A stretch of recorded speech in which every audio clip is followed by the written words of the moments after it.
Hello, welcome to our first ever question and answer, and it's back to school for most folks, and so thought maybe you had some questions about language and school and just anything, and so we've got several questions in, and so we are going to address those. But before I do that, I wanted to introduce the folks that are here.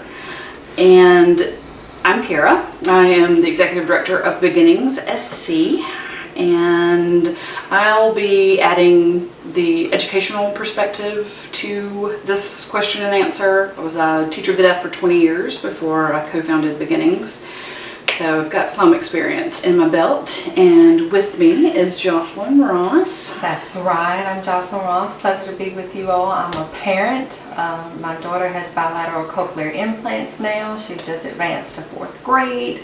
So I bring my parent perspective as well as the role I serve as president currently of South Carolina Hands and Voices. Awesome. We do thank you for your patience or your acceptance of changing this from a Facebook Live to a pre-recorded video, which is not actually being recorded too much before the Facebook Live would have happened. But we wanted to make sure that our sign language interpretation was accessible, and we weren't comfortable with the technology set up for a Facebook Live to making sure that everybody could be seen. So now let's dive into the questions. The first question was, has anyone experienced a 3rd grade gap in reading where scores go down? I'm gonna let Jocelyn start off with that because she lives that. Yes, I live that. Like I just mentioned, my daughter Alyssa has advanced to the 4th grade, so this is really present day because she just left the 3rd grade. And personally for me, I think 3rd grade gaps stick out. If I think back on our journey, maybe from the access and communication with first diagnosis. I know personally I've heard from medical profession tell me that if I don't go X communication mode, my child may not be successful beyond 3rd grade or 4th grade education. So that stuck out with me for that reason. I know with the state of South Carolina, we start with SC Ready state assessments at 3rd grade, and so that's huge with being a benchmark grade level for being concerned with the gaps, as well as the new legislation that we had passed with Read to Succeed. And so if your child is not doing well at 3rd grade, it is a risk for 3rd grade retention. Even though a lot of research says being retained doesn't do anything to positively benefit the child, it actually has negative effects. We do have that legislation here in South Carolina, and so that picks up. So it's a lot of different reasons 3rd grade sticks out to me, but honestly the gaps are a concern at any grade level. I actually just read an article today where the Education Oversight Committee released information on kindergarten readiness assessment, and that's the KRA assessment for kindergartners. It's been 2 years now in the state that they have done this testing to see about their readiness on different domains, but language and literacy and math are in there, as well as social. And the results from that of over 50,000 children is that about 36% of the children are actually demonstrating readiness. So wow. when we talk about a gap, So that means it starts out the door. 63% are coming in overall as not being ready for grade level kindergarten work. Those are not kids that don't have access to sound Right. and language. Right, so that is the way. full gamut. So if you talk about breaking out the subgroup for our babies who are deaf and hard of hearing, you can only imagine of what possibly the gaps are. And so that's out the jump at kindergarten. And again, that's 2 years that the state has been doing this assessment. So it's definitely a concern. I just try to balance it with triangulating the information. And for me, my daughter personally, they did MAP testing in school, for instance, so they do it fall, winter, and spring. She performed at grade level at the start of 3rd grade. The following assessment showed that she actually made a downward turn, and it looked as if she didn't make the growth. And I try to put it in perspective with making sure I triangulate things. We've called a meeting with the teacher to say, are you actually seeing this? Is it a factor of maybe she's not a good test taker and so forth. And so I play all of that in my mind. Maybe, because I don't want it to be judged so hard, but to be honest, is what follows you in your academic record. Right. So it's a concern. Try to put it in perspective of our kids, but I think third grade and any grade down to KRA, the gaps exist. And for our babies especially, it starts with the access, My daughter was identified newborn hearing screening. We got fitted pretty much in the model that they suggest with the 3, 6, 9 months. 1, 3, 6. 1, 3, 6, okay. It's probably, she's 9 now. Right. And so forth. So, and not only access, the frequency of use and getting used to the devices.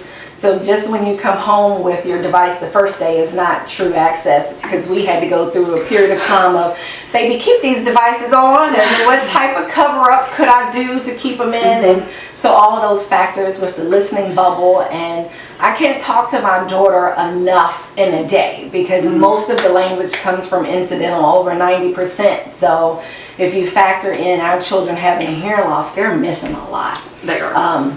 So the gaps are there, third grade and earlier, and even beyond that, just because of the dynamic of the hearing loss.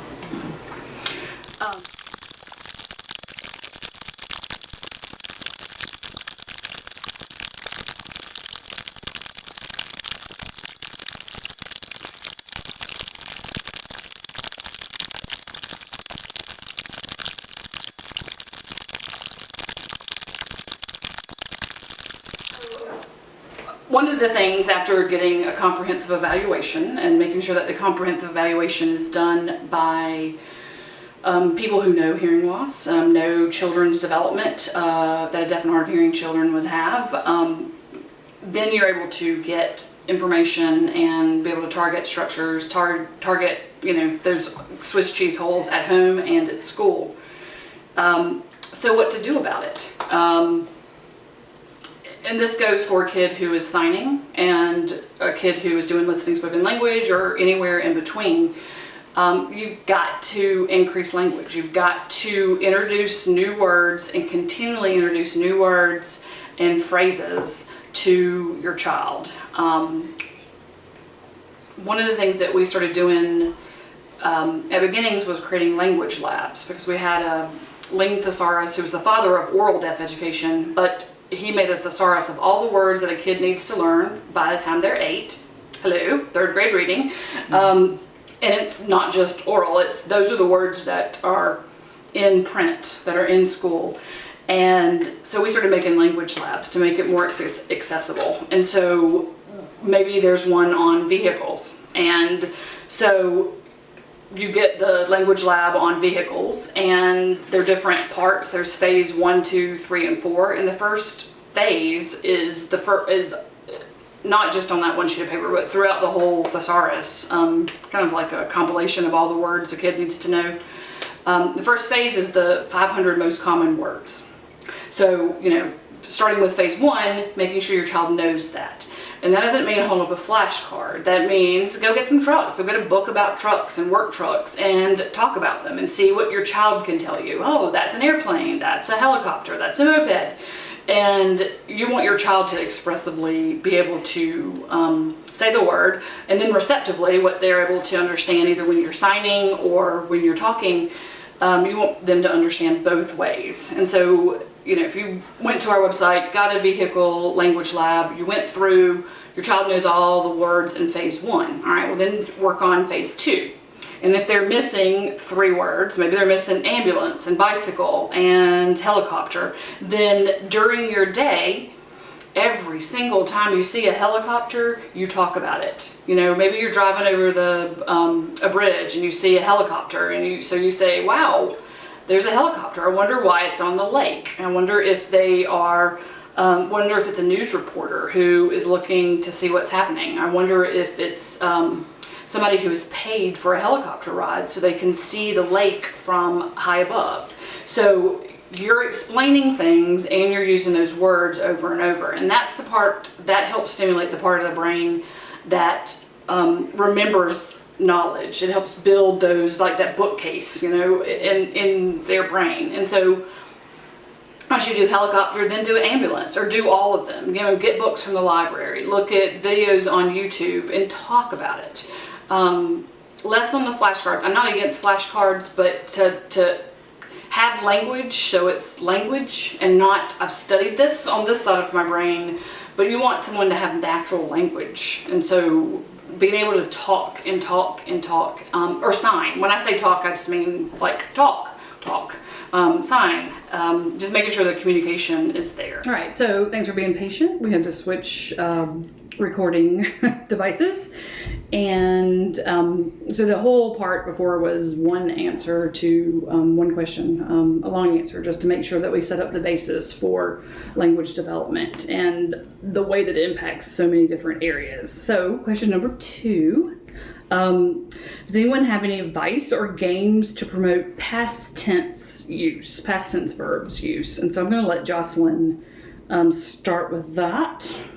I think for me, coming up with games for any language activity has always been hard. And I think a suggestion I had would be a copycat. When sitting through the speech therapy, it's a little different when younger because the parent has many more opportunities to be involved because your child's age, you're going to speech therapy. But when it gets into school age, it's sometimes just happening at school and may not be off-site that you can participate. But for a lot of the activities, I would go through and try to participate with my speech therapist and get the activities from them and ask them what games that they were doing. So use your speech therapist as a resource because they've identified it with the assessment tool. If it's past tense or whatever issue that you can just teacher of the deaf also. Exactly. To reinforce those same activities at home, and then you don't have to come up with them for yourself. The other thing was we have so much access to technology that I would find different apps. And so it's going to be hard to see this, but this was Speech with Milo for verbs, and it gives you the instructions for a therapist or a parent. And it would walk through different verbs, and you can look at an example and then do it in the past tense and giving the kids the visuals too and seeing it acted out. Another app that I would use to help was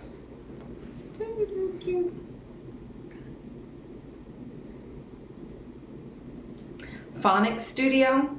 The nice thing about it with the past tense as well as just any language that she was trying to communicate. Say if we had a problem with ending sounds with the S, it has every alphabet and you could go through and do the core sounds if it was the sound at the beginning, the middle, the end, or blends with things. And then just searching the blogs. For instance, my daughter has Medell, so I really do get into the special interest groups and see what things they suggest because parents are a good network for each other. Other users are a good network to see the tried and true. So I've gone to the apps. I've gone to Medell because that's a device my daughter uses, but I don't limit it to that. I go to any of the groups because they give information on the language and activity games, and often when we go to conferences, they have the activity books that help with the expressive language and stuff. But you really do feel like a teacher at times, and so reaching out to find those resources if it's past tense. I know you mentioned before the cue card. You don't always want to be trained and kind of have the natural learning, but I do pick up a sticky note. And absolutely. Definitely, even when we're going through reading, if it's stuff that she's not picking up, I may not do it right then, but I'll keep a log and list and then go back through with literally the ticky notes of ride, and then we talk about road or eat and versus ate, some trigger ones and finding lists of the verbs or creating your own bingo game to match with if you do it the present tense, what would be the past tense on your cue card and stuff. So it is a option of being creative and asking around, but try to be a copycat with things if it's in. Right, you don't have to reinvent the wheel. You know, just ask your teacher, tell me a game for. Right. And one of the things that I have always done is gone to the Google and said, language development activities for irregular past tense. And there's enough speech pathologists out there who have all these great ideas, and you can grab them as well. One of the things that I often recommend to parents to work on their kids is to get one of the desk calendars. You can get one for $4 or $5 from Office Depot, and hang it up on the wall and make that be your language activity center. And so this week you would have started school last, maybe 8 days ago. So you would have, before school started, you would have drawn a little picture. Tomorrow we're going to start school. And yesterday we came back from the beach, and tomorrow we're gonna go to school. And so, being able to model how those verbs are used, because also time is an abstract concept. So again, if you think about the language acquisition and all those things, anything that's abstract is going to be even more difficult for a kid who doesn't have that same knowledge base. And so having a desk calendar and putting all of their kids' activities on there, so you can talk about that, or even dinners. Yesterday we ate meatloaf, and tonight we're going to eat spaghetti, and tomorrow, or right now we're eating spaghetti, and tomorrow we're going to eat pizza. But putting it on a calendar so they can see, right now, this is what we're doing. Something in the past that you can mark off, something in the future. But it's the question was how to promote past tense, but then you have to make sure that it's not just past tense, it's do they understand the concept of all done, something that's been finished, and looking at the past tense. But that would be good with some sticky notes, and then, being able to do some index cards and stick some, jump, and then, add in the ED, because we jumped yesterday, tomorrow we'll be jumping. So simple things like that as well. And one thing that I always champion are language experience books, which could just be pictures printed out from your phone. Tear up a magazine, and make a storybook, and then let your child help you talk about it. Or you can say, last year we went on vacation to grandma's house. This year we are going to Aunt's house in DC. And so that's your language. So if you've got pictures from behind, from what you did last year, pictures where you're going, then the kid's going to be more interested. And one of the things that Jocelyn and I were talking about with her daughter before we started was the motivation part, and how it's hard for kids when they get things wrong so many times, and they have to work so hard. The motivation just is debilitating sometimes for parents and for the kids. And so having pictures of at least some activities that were fun, or some cute pictures that are from a magazine instead of yet another textbook, kind of helps bring back some of the fun to language. All right, question number 3. Was there any advice to get a child to answer questions correctly and consistently? Who, what, where? One of the biggest things is questions. Again, think back to when I was talking about the language, incidental language learning, and Swiss cheese holes, and things need language, and it needs to build on each other. Questions are the same thing. If the child hasn't been exposed to enough, had the experience of getting the very basic question, but he's a kindergartner, so we're going to work on questions that kindergartners need to know.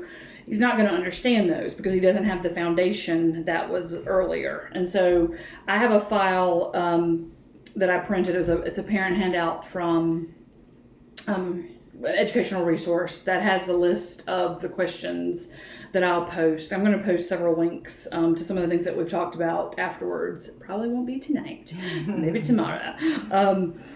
But it has the understanding of the questions. And one of the things I saw today that explained it to me,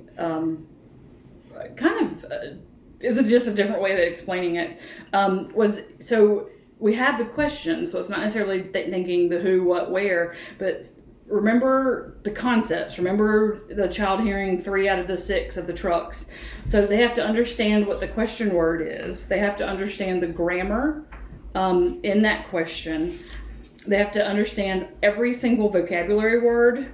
They have to understand what the information means and the social context of the way the question's being asked.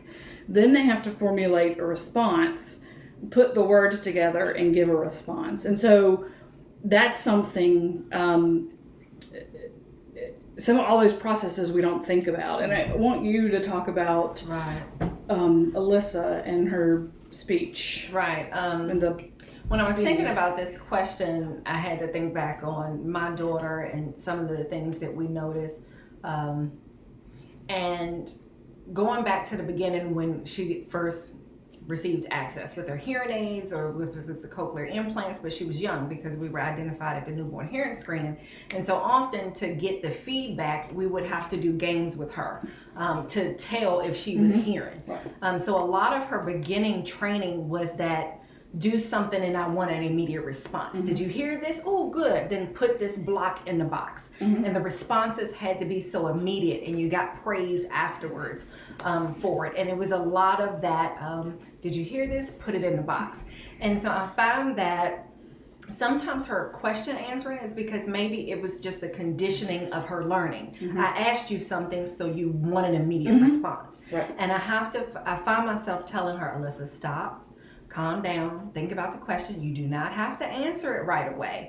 And it just makes me reflect and wonder if a lot of that is not from her earlier years of cause and response, you know, just so immediate. But then as you get older and higher level learning, you have to process it. And some of the things that we do, because she had problems with sequencing. And building up that memory for her, you know, as they get older, the questions get more complex, you know, compounding, the concept with embedded questions and that memory fatigue that they have. And so some of the incorrect response may just be they didn't have the memory support to retain the information. So we do card games, for instance, where we may have like the goldfish and you put 1 or 2 down. And it's just like, okay, do you remember which ones they were? Goldfish and this, a shark. And then you put another one down and she has to, without looking at it, tell you what it is to kind of work on that memory building. Again, another application is hearbuilder.com. They work on the sequencing. Hearbuilder.com. And it gets into that memory and sequencing. And so I can see how that translates over to a question, because you have to remember, what did you ask me first? So coupled with how she was trained in the beginning, the questions getting more complex as you get older. And then even just the attention. Sometimes, you know, we get in our natural environments and we just talk because the kid is in our room. And like you said, if they're out of the listening bubble or they're running back and forth, I have to say Alyssa to get her attention and she knows I'm talking specifically to her.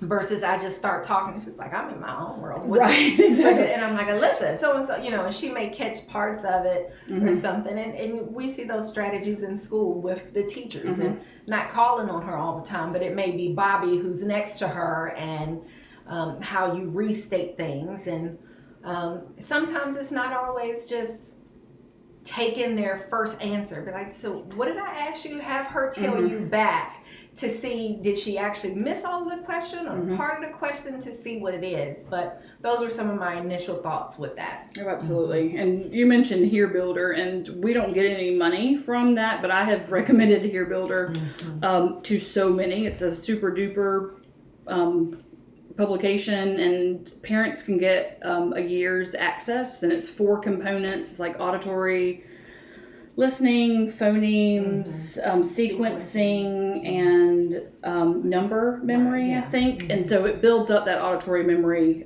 for a variety of different things. And the kids have to like pass levels and be part of a rock band. It's every child that I've used it with, from young to old, when I was still teaching, loved it.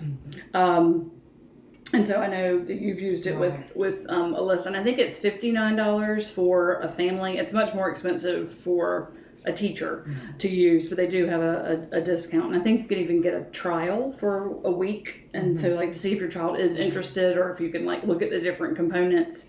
It's kind of expensive, but maybe saving up and doing installments, or saving money up and then buying it and then using it for a year, or Christmas or birthdays. I'm sure that's your child will be like, what did you tell my mom to buy for my birthday? Here, builder.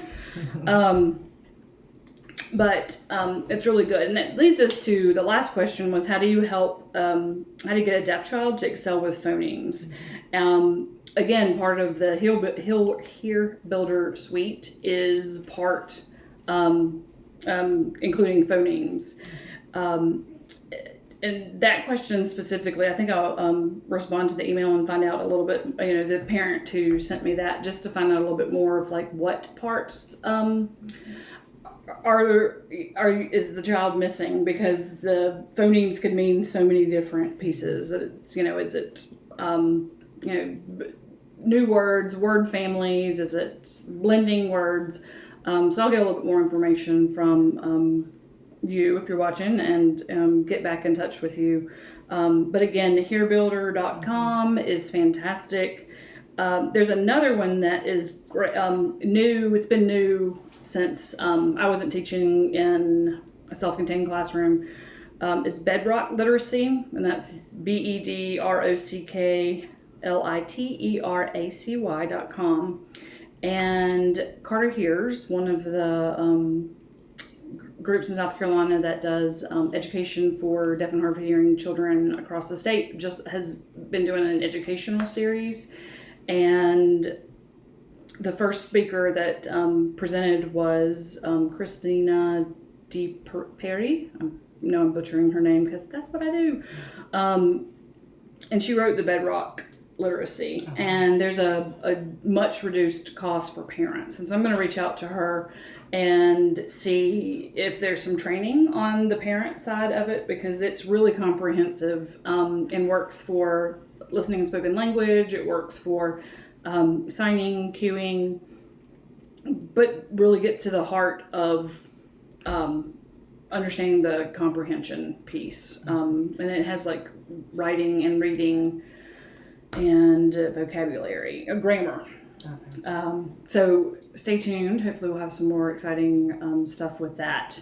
But again, thanks for watching all of this, and it took any longer to make this, but hopefully it's been useful. Let us know if you've got more questions. We're interested in doing another, so let us know if you'd like to see and answer some more questions. Maybe we'll do some different series of question and answers, because I've learned a lot tonight just from listening to Jocelyn and her parent piece. I wish everybody a good school year. Oh my goodness. Yeah, absolutely. And look for some events coming around the state. We're working on networking and finding all the families, so families can find each other. I'm going to say bye. Thank you. And Jocelyn, thanks for Larissa. Yes. Thank you for Larissa for interpreting and bearing with all of our technical issues. So have a good night. Good night.